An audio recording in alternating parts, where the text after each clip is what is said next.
It's 2004. In an operating room in St. Louis, a cannula goes in under the skin of a woman's abdomen, and over the next few hours, a surgical team takes about 10 kilograms of fat out of her body. She's one of 15. 8 of them have normal blood sugar, 7 of them have type 2 diabetes, and every one of them is on that table for the same reason.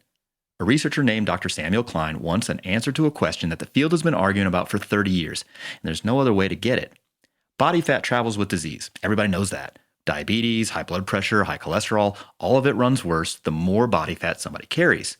So is the fat doing it? Because if the fat is doing it, then taking the fat out should make the disease better. Not a diet, not exercise, not a drug that does 15 other things on the way past. Just take the fat out and see what happens. By the end of the afternoon, these women have lost somewhere between a quarter and nearly half of the fat under the skin of their abdomen, 10 kilos of it, right into a canister. 12 weeks later, they come back, and Klein measures everything that could possibly matter: how well their body handles insulin, their blood pressure, blood sugar, cholesterol, every marker of inflammation that people cared about at the time. None of the numbers got better. 10 kilos of fat were taken out of the human, and the disease didn't notice. 4 years later, his group is still checking on 7 of those women, and it still hasn't noticed. That result should have ended an argument, but instead, the argument got more specific, and you've probably heard the new version, probably this month. It's visceral fat that's killing you. The fat around your organs is the dangerous kind, and the fat under your skin is mostly cosmetic. The fat inside your abdomen, that's the thing to go after. I think that's wrong, and I want to be careful about how it's wrong because the people saying it are not stupid, and a bigger waist really is telling you something. 2 things we need to talk about first so I can make sure that we're on the same page. The fat under your skin of your abdomen is called subcutaneous fat. You can pinch it. The fat packed in around your organs behind the abdominal wall is visceral fat, and you can't pinch it and you can't see it. A tape measure around your waist picks up both of them at once, plus the abdominal wall, plus whatever you had for lunch. So when somebody says belly fat, they really haven't told you anything. And the whole argument I'm about to have with them hinges on which one they meant. Now, the correction, and some of it is mine, because I've said on this show that visceral fat is dangerous, and it is. It makes a protein that makes your blood harder to unclot. It makes another one that feeds the system that raises your blood pressure, and it makes too little of a hormone called adiponectin, which is the signal that would otherwise protect you from carrying body fat. Now, all of that is real, and I'm not taking any of it back, but what I do think we need to do here is complete the story. I've said that visceral fat was the thing causing the trouble, and it certainly is, but it's also downstream. It fills up because the storage system is already under strain, and the strain is what started all of this. So what I told you was true, but it wasn't complete. And the incomplete part is the part that decides what you do about it. My version now, the complete one, is that your waist is a warning light, and warning lights are worth reading. The thing doing the damage, though, is somewhere else. And today, I'm going to show you where it is and how anybody would know. I'm Dr. Jordan Feigenbaum, and this is the Barbell Medicine Podcast.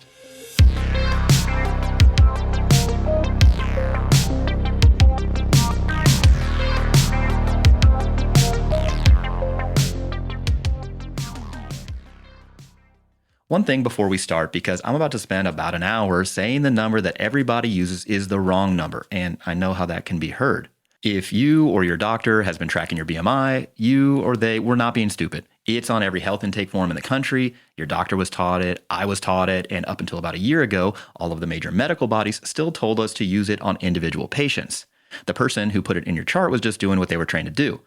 And I want to be clear about what that number can do, because I can already see the comments. Somebody's going to say, come on, bigger people really do have the dangerous fat. And they're mostly right. If somebody's BMI is over 30, they're almost certainly carrying more fat than they should be. When researchers checked BMI against actual body fat scans, a BMI over 30 was correct about 95% of the time when it said yes. But if you run it the other direction, it falls apart. That same cutoff of 30 only catches about half of the people who really do have too much fat. So a BMI over 30 is a good way to rule somebody in, but it's a bad way to rule anybody out if they're under that mark. And before you reach for the tape measure, waist has sort of the same relationship. It's a little bit better at catching people, but it's a little bit worse at being right when it does flag them. If you put the two side by side, waist isn't meaningfully better at either job than BMI alone. And there's a meta-analysis on exactly this. 31 papers, 300,000 adults. Waist circumference improves on BMI by about 3 percentage points of accuracy, and waist to height by 4 or 5. That's real. It's been replicated a bunch of times, and it's a small benefit. So if you've heard that waist is dramatically better than BMI on its own, that's an overstatement. So sometimes you can put them together and get an okay reading. But the asymmetry is the whole episode. The number works at the far end, and it's pretty much useless in the middle, and most people live in the middle. Now, 3 more things are coming today. A 17-year-old with almost no body fat on her at all, whose blood came out of the needle looking like milk. And a diabetes drug that made people heavier and healthier at the same time, which should have started an argument and somehow didn't. And a third thing, a patient. Somewhere out there's a 41-year-old man who lifts 3 days a week, whose BMI is about 24, and who has type 2 diabetes. He's already been to a doctor about it. He got told his liver enzymes were basically normal, and he got told that he couldn't possibly have a fatty liver because he isn't overweight. Both of those things are wrong, and by the end of this episode, you'll know why. But we can't get to either one until we do the boring part. And the boring part is that most people, including a lot of doctors, have never been told what fat is for. Let's start with food because everything else depends on this. You eat, and some of what you eat gets broken down into sugar, called glucose, and glucose goes into your bloodstream. The rest of what you eat, the fat part, gets broken down into fatty acids, and those go into your bloodstream too. For completeness, when you consume protein, those get broken down into amino acids, and they can do a bunch of different things. Now, your blood is carrying fuel, and fuel in your blood is not where fuel is supposed to live. Blood is the delivery truck. It's not the warehouse. Fuel sitting in your bloodstream is fuel that hasn't been put away yet, and if it sits there, it starts causing problems. So your body has a signal that means put it away, and that signal is insulin. Insulin is a hormone that your pancreas makes, and I want to be clear about how I describe it because most people think of insulin as a diabetes thing. It's not. Insulin is a message, and when you eat, your pancreas releases insulin into your blood, and insulin travels around knocking on the door of every tissue in your body saying the same thing. Hey, look, food just arrived. Take it out of the blood and put it away. Your muscle hears that and pulls glucose in. Your liver hears it and pulls glucose in. And your fat cells hear it and does 2 things. They take fuel in, and they stop releasing what they already have. The second part matters, so keep that in the back of your mind. Insulin tells fat cells to hold on. When it works, this whole thing takes about 2 hours. You eat, blood sugar comes up, insulin comes up, everything is put away neatly. Blood sugar comes back down, insulin comes back down, and nobody's the wiser. Now, in insulin resistance, this is the term that the entire episode really depends on, and I think it's the single most abused phrase in health content because it gets used constantly by people who never say what it really means. Insulin resistance means that the message stops getting through. Insulin knocks on the door and the tissue doesn't answer. The fuel stays in your blood, and your body's response to that is completely reasonable. It's also the thing that hurts you. If the message isn't getting through, send a louder message. Your pancreas, in response, makes more insulin and more. And for years, sometimes decades, that can work. Your blood sugar looks normal on every test you ever take because your pancreas is screaming to keep it there. So insulin resistance stays invisible for years. It doesn't show up as high blood sugar. It shows up as a normal blood sugar bought at an enormous price. And you only find out what that price was when the pancreas finally can't keep up. That's the day somebody tells you that you have type 2 diabetes. And by then, you've usually had the underlying problem for 10 or 15 years. I'd argue that's the real failure in how we screen for this. And we'll come back to that. Now, I need to get ahead of something because I can already see the comments again. Thanks, social media. Somebody's listening to me describe insulin as a signal that puts fuel away and thinking, right, so carbs raise insulin, insulin stores fat, and therefore carbs make you fat. That's called the carbohydrate insulin model, and that's not what I'm talking about. Here's the difference. That model says that insulin is upstream. You eat carbohydrates, insulin goes up, fat gets locked away, and you get hungrier, you overeat, and you gain weight. What I'm describing is the other direction. Insulin goes up because your tissues stopped listening to it. Insulin is therefore downstream, the alarm that your fat tissue is not working properly. And the diet trials settled the practical version of this a long time ago. Dr. Kevin Hall's group locked people in a metabolic ward and cut either fat or carbohydrate by the same number of calories. Cutting fat produced slightly more body fat loss, which is the opposite of what that model predicts. Then 600 people were randomized to a low-fat or low-carb diet for a full year, and the two came out the same. That study specifically checked whether the people who secrete the most insulin do better on low-carb, because that is exactly what the model says should happen, but they don't. So what fills up your fat tissue is more energy coming in than going out over years, and the rest of today is about what happens once that fat is full. So the question that the whole episode runs on is this: why do tissues stop answering the door? And the answer involves your fat, but not in the way you've been told. Think of your fat tissue as a garage, and think of fat as the boxes in it. What's in the boxes is energy you took in and you didn't burn. That energy has to go somewhere, and the garage is where it's supposed to go. The garage is doing you a favor. Every box in there is a box that isn't somewhere worse. Now, garages come in different sizes. Some people have a 2-car garage with a loft over it. Some people have what a realtor would generously call a shed, and the size of yours is mostly decided before you had any say in it. Now, that can be heard two different ways, so let me be clear. Some people hear doom, and some people hear it as a permission slip to just gain as much fat as they want. Neither one is right. The size of your garage was set for you, that's true. How full it is right now is not, and the second half is the whole practical part of the show. This has a name in the literature, by the way. It's called the personal fat threshold, and there's some decent data behind it. One more thing about this garage, and it's the part that makes it different from a real one. A real garage just kind of sits there, but yours doesn't. The fat tissue is an organ. It makes hormones, it sends messages to your brain and your liver and your muscle, and the rest of your body listens. So when I say garage, I don't mean a dumb box you can just shove things into. I mean a room that talks, like a smart garage. So keep that in mind. It comes back in about 20 minutes, and it turns out to be the whole answer for one group of people. So that's the system working. Fuel arrives, insulin says put it away, and the garage takes it. Now, let's fill the garage up. As long as the boxes fit, everything's fine. Trouble starts, though, when they don't. The boxes start going into the hallway. After that, it's the kitchen, then the bathroom, and then they're on the stairs. Now, in your body, the hallway is your liver, the kitchen is your pancreas, the bathroom is your kidneys, and the stairs are your muscle and the space around your heart. Doctors have a word for fat when it ends up in those places. They call it ectopic fat, and ectopic just means it's in the wrong place. That's all, fat in a room that was never built to hold it. And it's the boxes on the stairs that can break your neck because those are the ones you trip over in the dark. The ones out in the garage don't hurt anybody. Here's why fat in the wrong room is a problem, and it connects straight back to the door knocking. When fat piles up inside of a liver or a muscle cell, that cell stops answering insulin's knock. Not because the fat is poisonous exactly, but because a cell with more fuel in it than it can use has no reason to take in more, so it stops listening. That's it. That's insulin resistance at the level of one cell, and now you can see where it comes from. It comes from the fuel ending up inside cells whose job was never to store fuel. So what drives the disease is where the fat had to go once it ran out of room. Now, an obvious question. If the garage is full, why do boxes leave it at all? You'd think a full garage would just stop accepting new ones, and that would be that. There's a study from 2005 that answers this, and the method is worth the 30 seconds it takes to explain it. They took 9 people with fatty livers and fed them food that had been tagged chemically so that every fat molecule could be traced. Then, during a biopsy that was happening anyway, they took a small piece of liver and asked where the fat sitting inside of it came from. Ask most people where the fat in fatty liver comes from, and they'll say it's from eating fat. It's in the name. Dinner only accounted for about 15% of the fat found in the liver. Some of it, about a quarter, the liver had built itself out of carbohydrate. But the biggest share, close to 60%, came out of the person's own fat tissue. It wasn't delivered, it leaked. And that's the piece that sort of reframes everything. The fat tissue had itself become insulin resistant. Remember, one of insulin's jobs is telling the fat cells to hold on to what they've got, kind of like Bon Jovi. Now, when fat cells stop hearing that, nothing tells them to stop. So they release fatty acids into the blood all day long, and your liver sits downstream and catches what floats past. The door from your garage to your kitchen is basically stuck open. Boxes are going out into the home on their own. And once fatty acids are loose in your blood, they don't need a delivery route to get anywhere. Blood goes everywhere. Every tissue that you have is being offered fuel constantly, and any cell that gets offered more than it can burn will pack the extra away.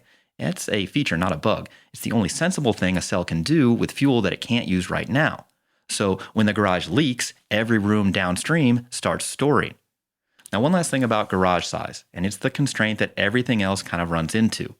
The number of fat cells you have is mostly set by the end of adolescence, and it doesn't come down when you lose weight. The cells shrink, but they don't leave. We know that because of a study that sounds crazy, but it's really not. Above ground nuclear testing in the 50s and 60s put a spike of radioactive carbon into the atmosphere, and it got into everything alive, including you, including me. That means you can read a cell's birthday off of its DNA the way you date a tree ring. Do that on fat cells, and you find out that 1 in 10 gets replaced every year, and the total number holds steady for life. So the garage never gets more parking spaces. You can't really expand it. Whatever you were given is what you're working with. Now, if that's the real story, then there's an obvious experiment sitting right there. Take the fat out and see if the disease goes with it. Somebody did exactly that. Twice. You already know how the first one ended because I opened the show with it. But I want to give you the idea it was built to test because the idea is a good one and I'm not interested in a strawman argument. By the 1990s, researchers had worked out that not all fat behaves the same way, and that fat packed around the internal organs tracked much more closely with disease than fat under the skin did, and there was an elegant anatomical reason for it. The fat around your organs drains into a vein that runs straight into your liver. That's a real piece of plumbing, and it's not true of the fat under your skin, which drains into general circulation like everything else. So fatty acids leaving that fat don't take the scenic route. They get delivered directly to the organ that goes wrong first, the liver. A Swedish researcher proposed this theory, and it organized the field for roughly 30 years. It's definitely on somebody's whiteboard this afternoon with an arrow drawn from the fat around the organs right to the liver. Now, Dr. Klein removed 10 kilos of the fat under the skin and nothing happened, which leaves the obvious objection. He took out the wrong fat. The dangerous stuff is still sitting right there. So 6 years later, a group went after exactly that. The paper's from Fabrini and colleagues in 2010, and it's 2 experiments wrapped into one. In the first experiment, 22 people were getting gastric bypass surgery, and they were randomly assigned to also have a structure called the omentum removed, or to leave it alone. Now, the omentum is an apron of fat that hangs off the stomach and lies over the intestines, and it's the exact fat that this theory points at. The design is doing something specific, so let's be clear about it. Everybody in that study got the gastric bypass, so the enormous metabolic effect of a gastric bypass is present in both groups and cancels itself out for the most part. They also matched how much weight the 2 groups lost, so whatever difference is left over at the end can only be due to the omentum. But there wasn't a difference. Both groups got dramatically better, which is the bypass doing what the bypass does. Between the groups, there's no difference at all. And in the second experiment, 7 people had just the omentum taken out and nothing else. They also held their weight steady for 3 months afterward, so there was no weight loss to hide a small effect behind. Nothing was there either, not on insulin and not on their diabetes medication. So that's 2 operations, 10 kilos of fat taken from under the skin and the specific fat from around the organs that the whole theory was built on. Neither one of them moved the disease. Now, this theory isn't sloppy. Fat around the organs is reliably at the scene of the crime, but it's not holding the weapon. But none of that makes that visceral fat harmless. I told you that I'm not taking it back, and I gave you 3 of the ways it does damage. What it isn't is the thing that started the trouble. It fills up because the storage system is already under strain, and the strain came first. Now, here's the part I didn't expect when I went back through and read Klein's paper. He already knew why it failed. It's sitting right there in his discussion in 2004. He points out that when somebody loses weight the, quote, normal way, a whole list of things come down at once. The fat around their organs comes down, the fat inside their muscle cells come down, the fat inside their liver comes down, their remaining fat cells get smaller, and their fat tissue slows down the rate at which it leaks fatty acids into the blood. Then he says what liposuction does instead. It takes fat out from underneath the skin. It leaves the fat around the organs, it leaves the fat in the muscle, and it leaves the fat in the liver, and the size of every remaining fat cell is exactly the same size that they started at. That's his entire argument, written down in the paper that produced the null result 22 years ago. So removing fat from somebody who has too much doesn't fix it, which raises the opposite question, and it's the one that finally cracked this whole thing open. What happens to somebody who has no body fat? This podcast is brought to you by ButcherBox. One thing I try to stay consistent with is keeping enough protein in the house so I don't end up ordering takeout a few times a week. That sounds simple, but between work and everything else, the grocery store trip is usually the first thing that gets cut. And ButcherBox fixed that for me. They deliver grass-fed beef, organic chicken, wild-caught seafood, and more, all sourced to the standards they are transparent about. Every box is customizable, so you pick the cuts and the proteins that fit how you actually cook and what you're actually going to eat. It's like having a butcher on call who already did the sourcing homework for you. And let me just tell you, the quality is legit. I've been grilling a lot lately. It's summer here in San Diego, and the meat has been excellent. It tastes great. It shows up right to my door, exactly what I want, and I don't have to think about it. I don't have to make a trip. That's the whole point. It's an easy button for your food. Now, whether you're grilling on the weekend, meal prepping for the week, or just trying to get a real dinner on the table on a Tuesday, you've already got something good in the freezer ready to go. Go to butcherbox.com/barbell to get $20 off your first box, plus your choice of free ground beef for life, or free chicken thighs or top sirloins in every box for a year, with free shipping always. That's butcherbox.com/barbell, BARBELL. Be sure to use our link so they know that we sent you. This podcast is brought to you by Factor. The last few months have been a real time crunch for me. I've been finishing the book Signal, and between that, training, and everything else I've been doing, cooking has been a real challenge. And Factor has been the thing keeping my nutrition from going by the wayside. Having meals ready to go that I can heat up in 2 minutes and actually feel good about eating has made a real difference on the days where I just don't have those 30 minutes to stand in the kitchen, especially when it's late at night. Factor meals are chef-crafted and dietitian designed. They're ready to eat with no prep and no cleanup. They have over 100 menu items rotating every week, including new options like salmon burgers, shredded pork, and collard greens, plus add-ons like protein shakes and pumpkin cheesecake. Over 175 banned ingredients, so the stuff that you probably don't want in your food isn't going to be there either. I use Factor, and I bet you could benefit from it too, especially if your schedule gets tight. Food is usually the first thing that slips. This keeps that from happening. Head over to factormeals.com/BBM50off and use code BBM50off to get 50% off and one free breakfast item per box for a year while supplies last until October 31st, 2026. That's code BBM50off at factormeals.com. Again, BBM50off at factormeals.com. See the website for more details. This podcast is brought to you by Figs.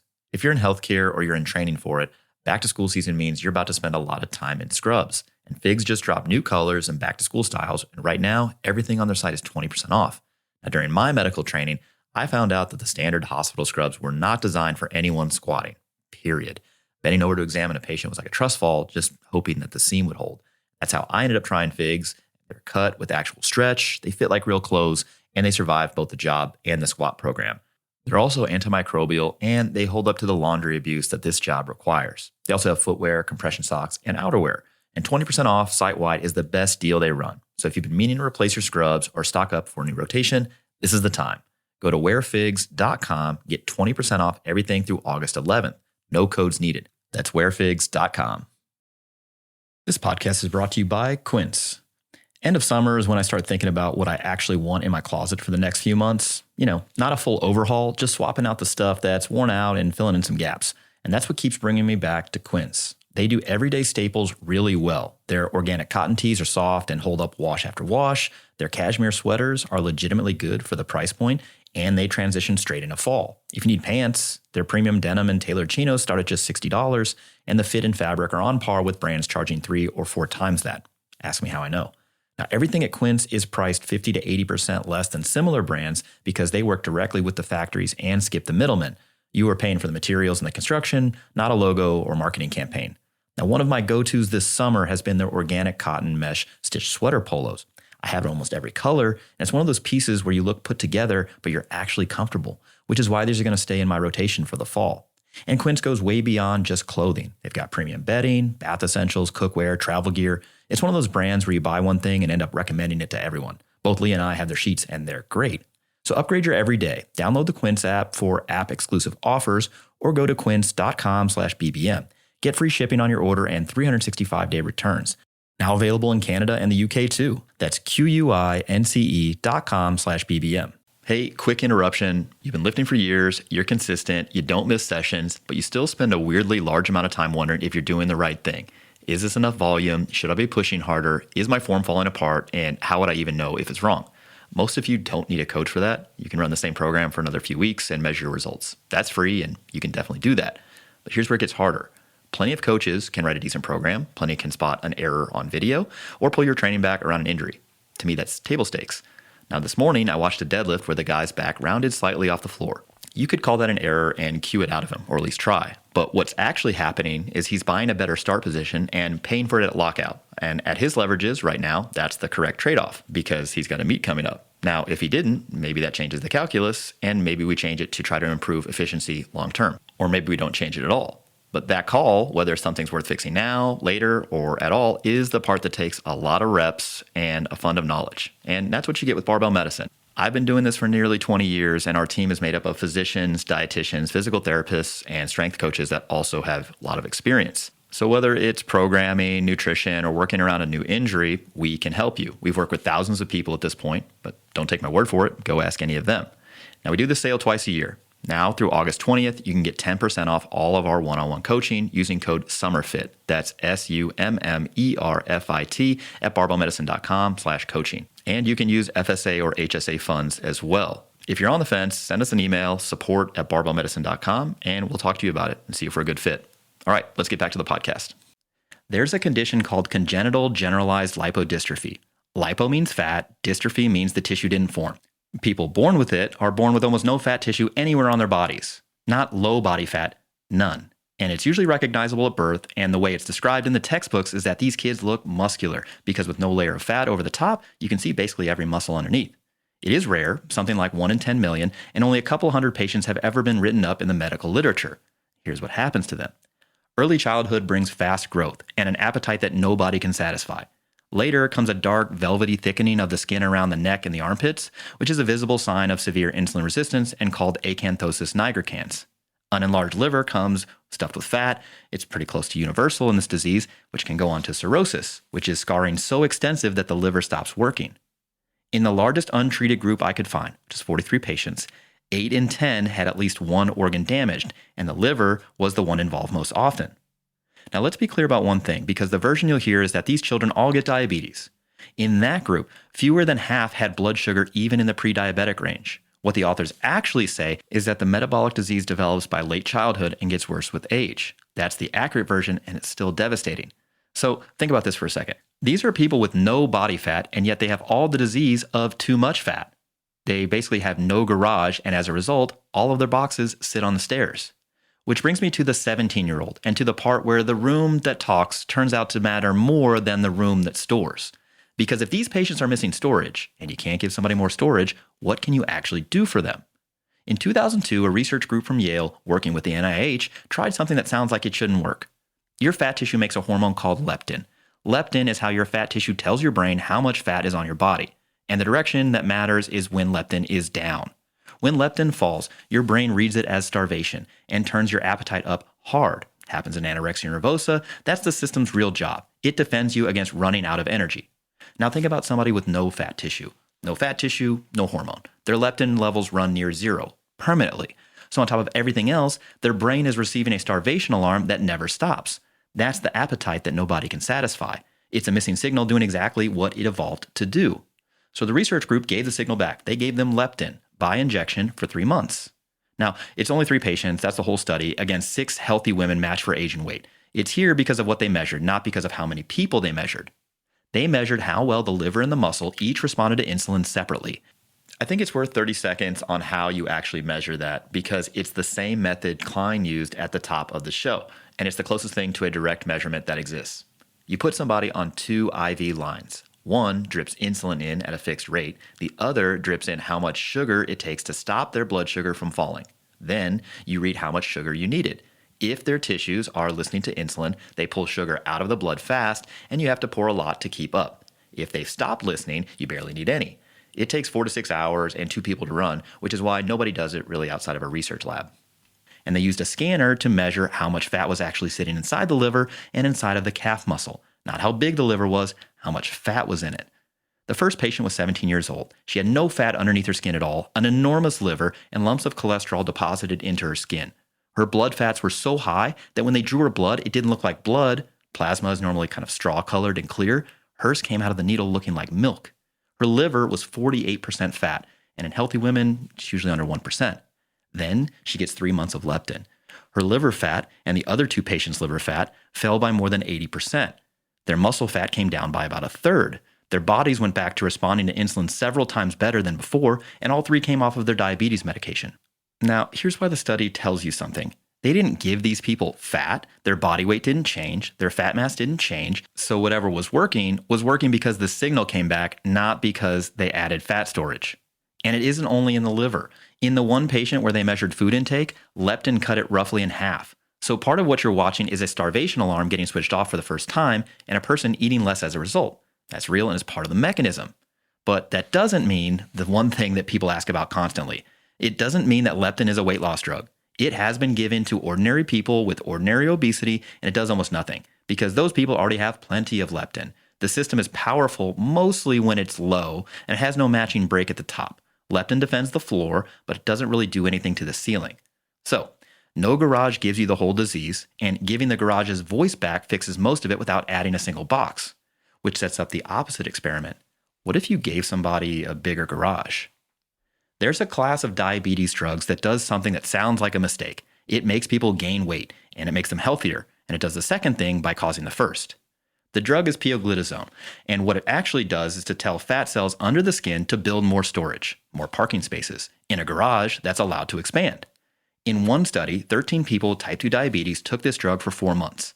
Their long-term blood sugar marker came down substantially, and their livers went back to handling insulin close to twice as well as before. And they gained 3 kilos, essentially all of it fat. Now, the reason this study is worth your time instead of just being a curiosity is that they scanned everybody. Fat under the skin went up, fat around the organs went down. The ratio between the two shifted by about a quarter. So the garage got bigger and the boxes came off the stairs. The patients got heavier and every measure of their disease improved. The result was later repeated in a larger randomized trial where people on the drug gained more weight than people on the placebo, and about half of them had their liver inflammation resolve outright. 3 kilos of new fat and a better liver. I think that should have caused a much bigger fuss than it did, but why it didn't is curious. Weight gain reads as a failure to almost everybody, including doctors, no matter what the rest of the chart says. When you line those 4 experiments up, they all point in the same direction. Klein took 10 kilos out and the disease stayed exactly where it was. He changed how much fat somebody had and he left every room in the house full.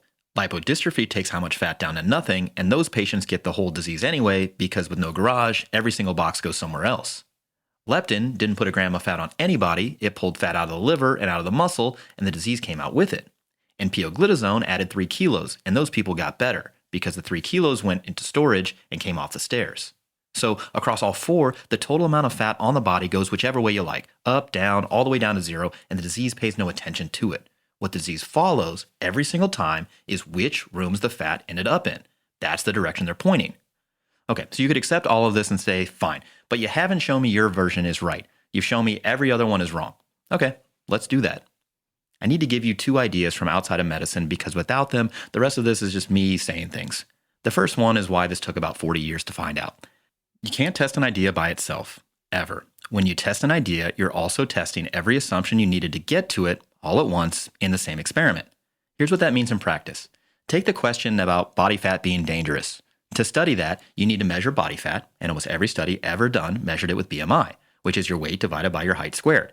BMI doesn't know how much fat you have, and it doesn't know where any of it is. So a study that comes back showing nothing, what failed? Maybe fat isn't dangerous, or maybe fat is dangerous and BMI is too blunt to see it, or the follow-up was too short, or the wrong people were enrolled. You get to pick, and whatever you pick, you can defend it. Now, philosophers named this problem a long time ago, and it applies to every experiment ever run in every field. And it's not an excuse to believe whatever you want, because there is a way to tell a good say from a bad one. Which brings me to the second idea, and it's a story about the same man being brilliant and wrong with the exact same strategy. In 1845, the planet Uranus was in the wrong place. Not by much, but it was measurably off from where Newton's laws said it should be. And Newton's laws were the most successful thing anybody had ever built. A French astronomer named Urbain Le Verrier did not conclude that Newton was wrong. He concluded that there had to be another planet out there, one nobody had seen, pulling on Uranus. And he calculated where it would have to be. Then he wrote to an astronomer in Berlin and told him where to point his telescope. On the 23rd of September, 1846, that astronomer found Neptune, within 1 degree of the spot that Le Verrier had computed. That's a win. He kept the theory, he blamed an assumption instead, and the assumption really was the problem. 10 years later, the planet Mercury turned out to be off too, and Le Verrier ran the same play. Another unseen planet, this one hiding close to the sun. He named it Vulcan. Vulcan doesn't exist. That time, the anomaly really was Newton's fault, and it took Einstein, 60 years later, to explain it. Le Verrier died believing in a planet that was never there. It's the same man, doing the same move. He was brilliant once, but wrong once, and nothing in the logic told him which was which. So here's the test that I'll hold myself to. I don't want to ask whether a theory is getting patched because they all get patched. A theory that's working right makes new predictions that then come true. A theory that's dying only explains away the things that already went wrong. So let's apply that here. Fat, if it's a poison, has spent 40 years adding a save after every null result. First, the fat was the wrong kind. Then the measurement was wrong. Then the follow-up wasn't long enough. Storage capacity keeps saying things in advance that then show up. It says that individual people should have their own personal fat thresholds, and researchers found normal weight people putting their diabetes into remission after losing about 6% of their body weight. It also predicts that genes that build bigger garages or bigger fat storage sites should reduce disease, and they do. And it says you should be able to pull fat out of a liver without ever moving the scale, which is exactly what exercise does. Okay, so if you buy that so far, is there any additional evidence that supports this? Nature runs an enormous randomized trial at the moment of conception.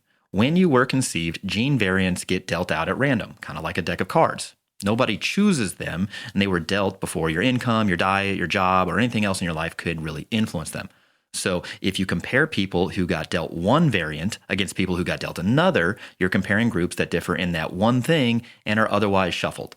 That's a randomized trial nobody really has to run, and researchers call it a Mendelian randomization study. So somebody ran it on liver fat. They took scans from about 30,000 people, found the gene variants that predict how much fat sits in the liver, and asked whether people carrying those variants get more diabetes. They do. Genetically higher liver fat causes type 2 diabetes. That's a causal claim, and it holds up. And the size of it is about a quarter more risk of diabetes. That's smaller than the number you get by just looking at people who have fatty livers, and the reason why is worth 30 seconds, because it applies to almost every health statistic you'll ever hear. Fatty liver does not show up on its own. It shows up alongside low socioeconomic status, alcohol use, not exercising much, and about a dozen other things that all cause diabetes by themselves. So when you look at people, you're measuring the whole package at once. Everything, everywhere, all at once, if you will. When you look at the genes, you're measuring the liver. And I'll tell you what would change my mind, because that's the price of talking like this. Show me somebody with genuinely low fat in all of the wrong places who has full-blown insulin resistance anyway. Or show me a drug that clears the liver completely and leaves the disease of having too much body fat sitting there untouched. We may find out about the second one soon. There's a drug in development called retatrutide that drops liver fat by more than 80%, and so far, there isn't a single liver biopsy behind it. So if the liver is where the disease of excess fat shows up first, the practical question is how anybody would find out in time, and that's where the current system fails people, including people it has already marked as safe. Let me give you a patient. He's 41, his BMI is 24, which is normal, and he lifts 3 days per week. He comes in with a long-term blood sugar marker called hemoglobin A1C of 7.1, which is consistent with type 2 diabetes. His triglycerides, a fat that circulates in your blood, are high. His ALT is 48. Now, ALT is a liver-associated enzyme. When liver cells are damaged, they leak this enzyme into your blood, so a high number is supposed to mean that something's wrong with the liver. His is mildly elevated, and somebody already told him that's basically normal. And a previous clinician told him that he can't possibly have fatty liver because he isn't overweight. Now, that conversation probably happens more often than it should, and it's very, very wrong. And I want to show you exactly how wrong with the numbers that actually exist. Researchers took 100 people with type 2 diabetes whose liver enzymes were stone cold normal. Instead of trusting the enzymes, they did a scan on everyone's liver. 3/4 of them had fatty liver. In the patients who weren't obese, the ones whose weight would have cleared them twice over, it was still at about 2/3 who had too much fat in their liver.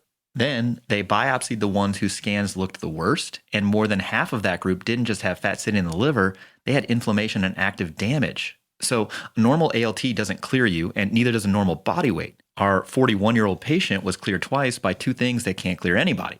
So how dangerous is it really? Swedish researchers took 646 people with a fatty liver confirmed on biopsy. Then they matched each one to 10 people from the general population, same age, same sex, same town, and they followed all of them for an average of 20 years. 12% of the people with a fatty liver went on to develop severe liver disease, cirrhosis, liver failure, or liver cancer. In the matched controls, it was 2%, so more than 5 times as many over 2 decades. But that average is hiding the thing you really need to know, because when they sorted those people by how much scarring was already on that first biopsy, the risk didn't climb stepwise. It exploded. In the people with no scarring at all, the risk was about twice as high as in the healthy general population. In the people who already had cirrhosis, it ran about 100 times. And here's the finding that I think should actually change management, what you get ordered, for example, when you see the doctor. They put inflammation into the model, which is the thing that the word steatohepatitis is actually describing, and it didn't help at any stage. Once you knew how much scar somebody had, knowing whether they had inflammation on top of it added nothing. So the risk of fatty liver, or the risk from fatty liver, more accurately, covers a range. And that range of risk runs from twice normal to 100 times normal. And the only thing that tells you where somebody sits on that range is scarring, which is why the whole game is finding the scarring. The fat is just how you know to go looking. Which brings me to what's changed. And a lot of people are not aware of this yet. In 2025, the Lancet Commission on Clinical Obesity published a new definition with 58 commissioners and dozens of organizations signing on.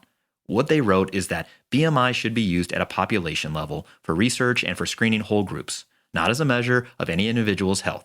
If you want to say that a specific person is carrying too much fat, you have to confirm it, either by measuring the fat directly or by adding a waist measurement. Now, to me, this was mostly a reminder because a lot of people were butchering how the BMI was either being used or communicated. It's never been a measurement for health. It's always been a screening tool for obesity since it's come into modern medicine, but people were using it wrong and also not understanding that it missed half of people who were carrying too much fat. And in fact, this definition goes on to say that, look, if a person has a BMI of 40, you can just assume and skip the confirming. So in this case, the view from the curb really does work at the far end. You know what's going on inside of the garage and inside the house without having to go inside of it. But the problem is everybody in the middle, and most people are in the middle. And they also split the diagnosis in two. Clinical obesity means that you can show the organs aren't working right because of the fat tissue. Preclinical obesity means that the fat is there, but the organs are still fine. That's the storage capacity model wearing a lab coat.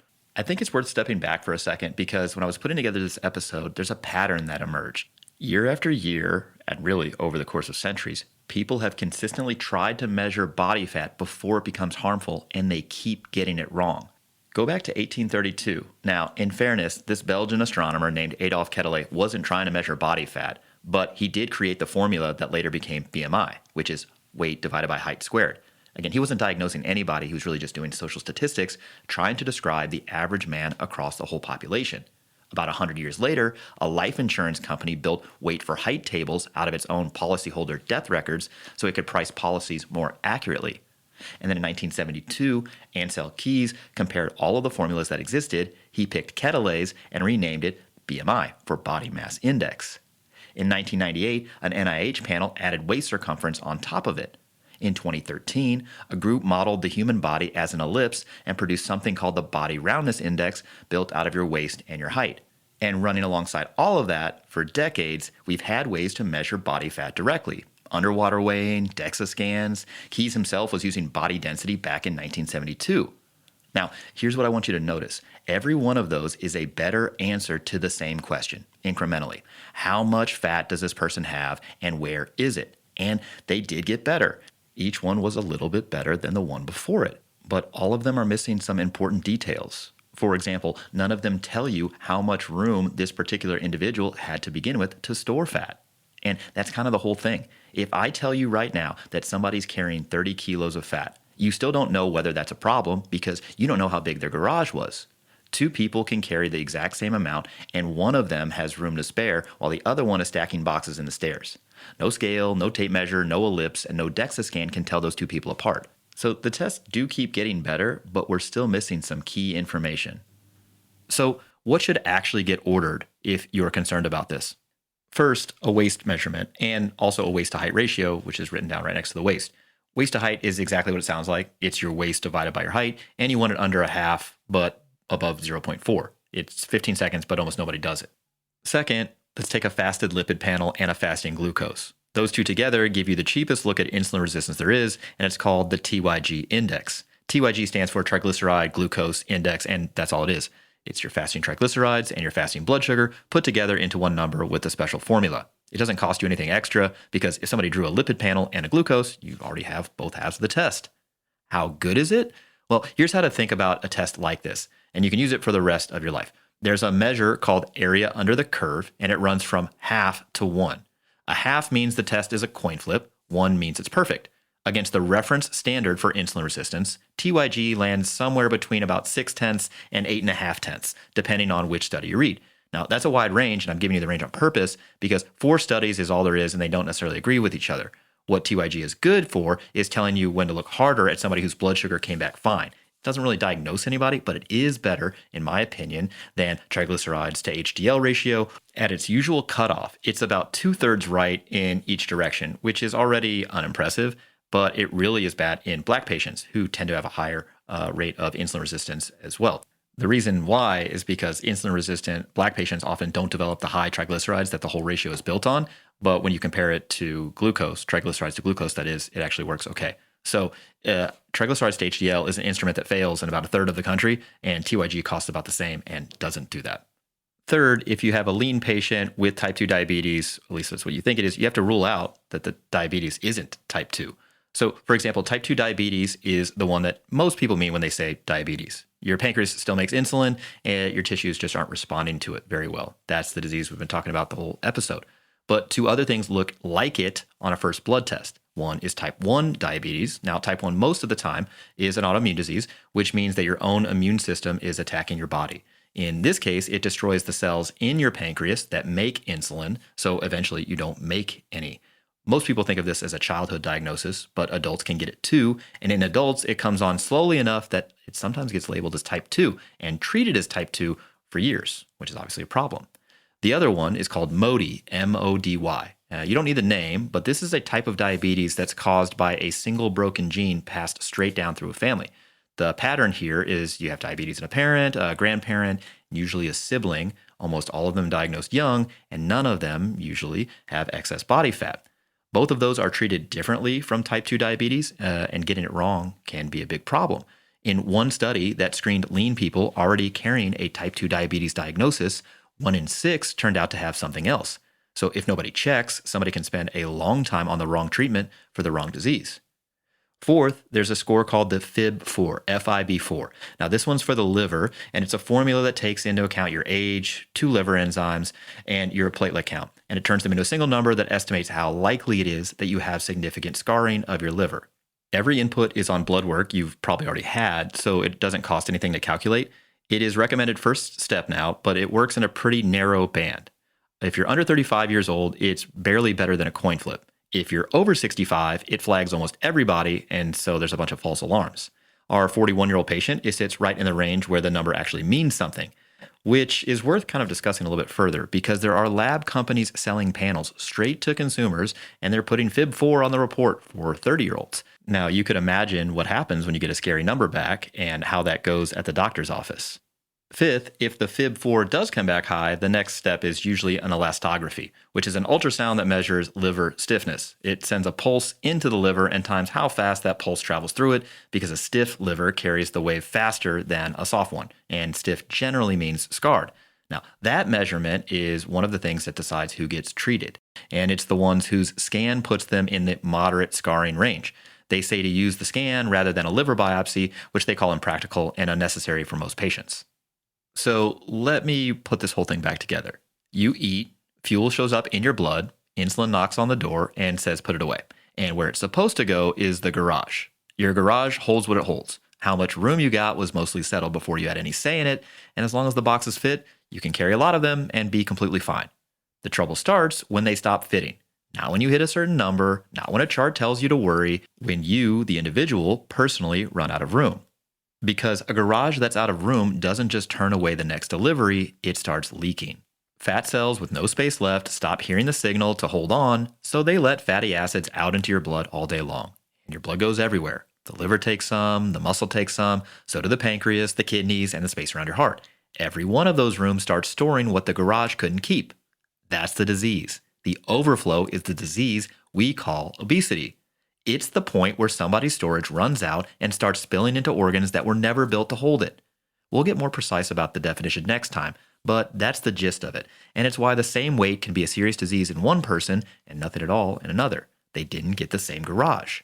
It's also why you can suction 10 kilos out of somebody and change nothing because you emptied part of the garage and left every other room exactly as full as it was. And why somebody born with no garage at all gets the entire disease anyway at a body fat percentage you would envy. And before somebody asks, because it's the obvious question, if the problem is a garage past its capacity, then anything that takes boxes out and keeps them out is the fix. That's energy balance over a long enough stretch to matter. Exercise does something extra on top of that, which is that it pulls fat out of the liver whether or not the scale moves. That's the one thing on this list that works on the rooms directly, and it's what most of the next episode is about. So here's where we're going in the next episode. If the garage is full, or if it was never built, the biggest room left in your house is your muscle, and it's the single largest place that your body can put fuel. It's not even close. And the door to that room doesn't stay open, though. Next time, what opens it, how long it stays open, and how fast it shuts. 6 men in Denmark took most of what you think you know about this apart in 1989, and they did it by exercising one leg and leaving the other one alone. If you're teaching people about obesity, you can draw the diagram. Just don't point the arrow at the visceral fat. For everyone here at Barbell Medicine, I'm Dr. Jordan Feigenbaum. Thanks for listening.